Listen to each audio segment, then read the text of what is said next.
Ago. Okay. I'm doing an interview for Soul Star Rising, and I'm very excited to hear what you've been telling me about mothers in film. Could you tell me, what is this organisation and what does it do?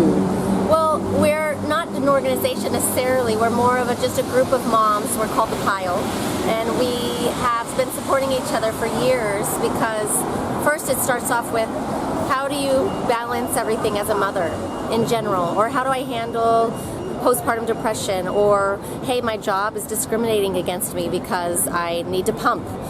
What can I do? Or, hey, I'm being hired. I have an opportunity at this place. Does anyone work there? And usually all of us are in the industry, whether it's an executive at Netflix or a showrunner for a TV show or an actress or a writer. We're all there together trying to help support and give each other ideas on how to survive in Hollywood as a mother, because no one else is there to help you. And it's been hugely helpful to help me keep going, because I would have given up many times over. Having kids is hard enough, just balancing that in your life, but then as a creative who needs to put time aside to write, as a creative who needs to take time off to travel, or as a creative who's just trying to struggle to make their own films or projects, sometimes you can only get 15 minutes to write in the chaos of children. And that 15 minutes I learned through my group is gold. And so we would set appointments with each other. We're like, let's write sprints. We can do it. We're going to do sprints. We're going to set a timer. We're going to set it for 15 minutes, and you're going to write. No distractions. And then I'd write, and I'd end up getting 2 scenes done. And it was phenomenal. So we've taught each other to get hyper-focused on our creativity, how to be creative as a parent, because you're so deeply attached to your children. And you care so much that you will put them first. As for me, that's a priority. But if I don't put myself first and my creativity as a female, as a Latina, as a mother in Hollywood, then who is going to be that voice? Because that voice needs to be heard. And if not, then it's going to be through the lens of a man, or a lens of someone who is not Latino, or through the lens of someone who's not a mother. And those stories have to be told, and it's just as important, because our stories can teach other mothers and other creatives, or just people who are trying to get funding for their NASA great project, or whatever it might be, a scientist who's a mother, or a teacher who's a mother who has to take care of all these students and then come home to her own children. How do you find the energy and the bandwidth to keep going?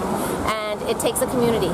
It takes support from other people, and I've had that through my group, my mother group called The Pile, and we have Oscar winners in our group. We have people who have never funded or done their own projects, and that Oscar winner is helping them come up with ideas or introducing them to people. So it's mothers helping mothers to make films and to make projects, or just to thrive in their careers. I think this is very exciting for a number of reasons. One is that I've been on about this for many, many years, about there's a phrase that a male artist, or was he, I don't know, he's famous, and he said, every time I come into a woman's house and I see a pram in the hallway, I cry because an artist has died. And when I heard that, I thought that really sums up how it is for many, many women. Yes. That it shouldn't have to be like that. No. And I think there are problems with the way that the business is structured and the way that films are made. Partly it's financial, that you've got to be sort of going non-stop for incredibly long hours, and doing things that it's actually completely impossible to do as a mother unless you have a nanny looking after your kid all the time.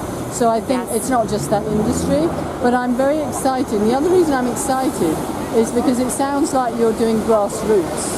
Yes. And actually grassroots is incredibly powerful. Yes. And I'm seeing this spreading all over the world, and women everywhere taking on your model and then connecting all over the world.